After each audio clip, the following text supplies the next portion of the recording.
Finally, as a sort of scene setter before we have the discussion around all of these things, this is President Trump's comments at Mar-a-Lago a couple of days ago in the wake of Secretary of State Rubio's efforts in Riyadh. Do you have any message for Ukrainians who, after 3 years of fighting, might feel betrayed or disappointed at not having a seat at these initial talks in Saudi Arabia?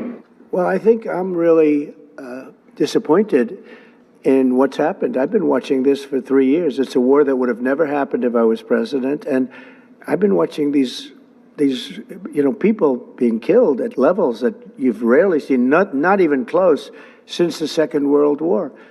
And I'm very disappointed. I hear that, they're upset about not having a seat. Well, they've had a seat for 3 years and a long time before that. This could have been settled very easily. Just a half-baked negotiator could have settled this years ago without the loss of much land, very little land, without the loss of any lives.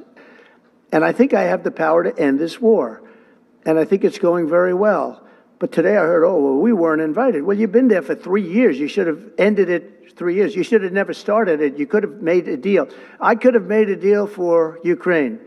In light of all of this, that seems a little bit, I don't know what's the word, quaint at this point. So I wanted to talk to you about sort of the more macro picture. So what are your thoughts now, and how should we be thinking about the way forward based on what it appears to be the Trump posture towards ending the war in Ukraine? For Ukraine,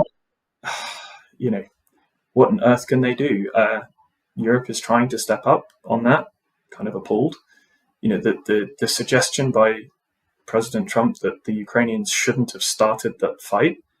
What on earth do you mean they were invaded at full scale in a full decapitation attempt against their government on 4 axes? It's kind of utterly bizarre because it suggests that he hasn't necessarily spent much time thinking about this. Because even if you've heard that as a talking point from the Russians or wherever else for a long time, say, really the Russians were, the Ukrainians provoked the Russians or whatever. He's the president of the United States.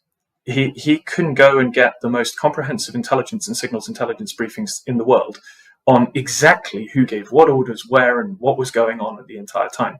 And if this is as important to him as he says it is, you would expect him to have gone and asked for those briefings, since he is the president of the United States.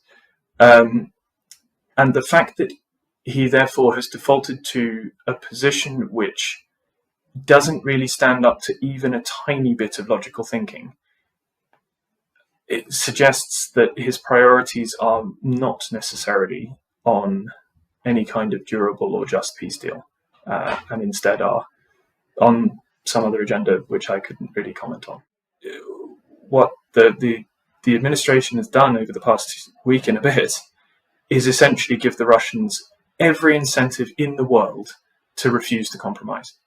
Because while they might have been pretty concerned if there was a danger that the US doubles down and the Ukrainians are able to get back onto a more sustainable footing with those steadily increasing European deliveries and the US administration actually doubling down to force the Russians to negotiate, so that could put the Russians in a really, really difficult position when then they might actually have to negotiate something serious.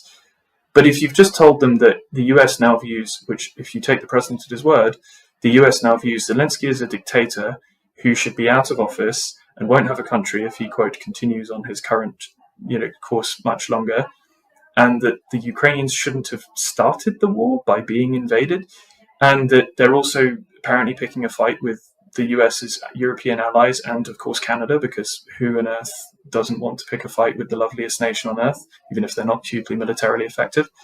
If you're the Russians, just sit back and watch. And indeed, they're having a wonderful time. You just go and watch them on state TV. I mean, they can't believe their luck. They're pretty much delirious, as you'd expect, I suppose. The Chinese the same, although they're smart enough to be a bit quieter about it. So what's going to happen? Well, I mean, the European countries, you saw the UK say we were prepared to put troops in as part of a peacekeeping force, but only as part of a deal. The Russians have already said, the Russian ambassador gave an interview on BBC, I think it was today, saying we won't accept that, even if the US president says he's fine with it. So, again, the Russians are in no mood to compromise.